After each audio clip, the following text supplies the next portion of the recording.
ದೇವರ ಪರಿಶುದ್ಧ ನಾಮಕ್ಕೆ ಸ್ತೋತ್ರವಾಗಲಿ. ದಿನದ ದೇವರ ವಾಕ್ಯ ದಾನಿಯೇಲನ ಪ್ರವಾದನೆಯ ಗ್ರಂಥ 2ನೇ ಅಧ್ಯಾಯ 22ನೇ ವಚನ. ಆತನು ಅಗಾಧ ವಿಷಯಗಳನ್ನು ಗೂಢಾರ್ಥಗಳನ್ನು ಬಯಲಿಗೆ ತರುತ್ತಾನೆ. ಕಗ್ಗತ್ತಲೆಯಲ್ಲಿ ಅಡಗಿರುವುದು ಆತನಿಗೆ ಗೋಚರ, ತೇಜಸ್ಸು ಆತನಲ್ಲೇ ನೆಲೆಗೊಂಡಿದೆ. ದೇವರ ನಾಮಕ್ಕೆ ಸ್ತೋತ್ರವಾಗಲಿ. ದಾನಿಯೇಲನು ಕಂಡಂತಹ ಕನಸುಗಳ ಗೂಢಾರ್ಥಗಳನ್ನ ದೇವರು ತಿಳಿಸಿಕೊಟ್ಟರು. ಅದೇ ರೀತಿಯಾಗಿ ನಾವು ಕೂಡ ಇಂದು ಯಾವ ಒಂದು ಕಾರ್ಯಗಳಲ್ಲಿ ಕತ್ತಲೆಯ ಲೋಕದಲ್ಲಿ ಬಿದ್ದಿರುವುದಾದರೂ ಅದು ಬೆಳಕಿನಲ್ಲಿ ಕಾಣಲ್ಪಡುತ್ತದೆ. ಅದೇ ರೀತಿಯಾಗಿ ನಾವು ಕೂಡ ಯಾವ ಒಂದು ಕಾರ್ಯದಲ್ಲಿ ಬಿದ್ದಿದ್ದೇವೋ ಅದರಿಂದ ಎದ್ದು ಕತ್ತಲೆಯಿಂದ ತೇಜಸ್ಸಿನೆಡೆಗೆ ದೇವರ ಕಡೆಗೆ ನಮ್ಮನ್ನು ನಾವು ತಿರುಗಿಸಿಕೊಂಡು ನಡೆಯುವುದಾದರೆ ದೇವರು ಕಾಣದೇ ಇರುವಂತಹ ಗೂಢಾರ್ಥಗಳನ್ನ ನಮಗೆ ತಿಳಿಸಿಕೊಡ್ತಾರೆ.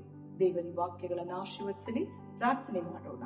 ಪರಿಶುದ್ಧನು ಭೂಪರಲೋಕಗಳ ಒಡೆಯನೂ ಆದ ನಮ್ಮ ಪರಮ ತಂದೆಯೇ, ಅಪ್ಪ, ಅಗಾಧವಾದ ಜ್ಞಾನವನ್ನು ತುಂಬಿಕೊಂಡಿರುವಂತಹ ದೇವರೇ, ಅಪ್ಪ, ನಮಗೆ ಇಲ್ಲದೆ ಇರುವಂತಹ ಜ್ಞಾನವನ್ನು ಒದಗಿಸಿಕೊಟ್ಟು ಅಪ್ಪ, ತಿಳಿಯದೇ ಇರುವಂತಹ ಗೂಢಾರ್ಥಗಳನ್ನ ತಿಳಿಸಿಕೊಡಿರಿ ಕರ್ತನೆ. ವಾಕ್ಯದ ಅರ್ಥಗಳನ್ನ ಇನ್ನೂ ಹೆಚ್ಚಾಗಿ ಗ್ರಹಿಸುವಂತೆ ನಮ್ಮೆಲ್ಲರ ಆತ್ಮಗಳನ್ನ ಕರ್ತನೆ ನೀವು ಮಾರ್ಪಡಿಸಿ ನಡೆಸಿರೆಂದು ಯೇಸುವಿನ ನಾಮದಲ್ಲಿ ಪ್ರಾರ್ಥಿಸಿ ಬೇಡಿ ಹೊಂದಿಕೊಂಡಿದ್ದೇನೆ ನನ್ನ ಜೀವವುಳ್ಳ ತಂದೆಯೇ, ಆಮೇನ್.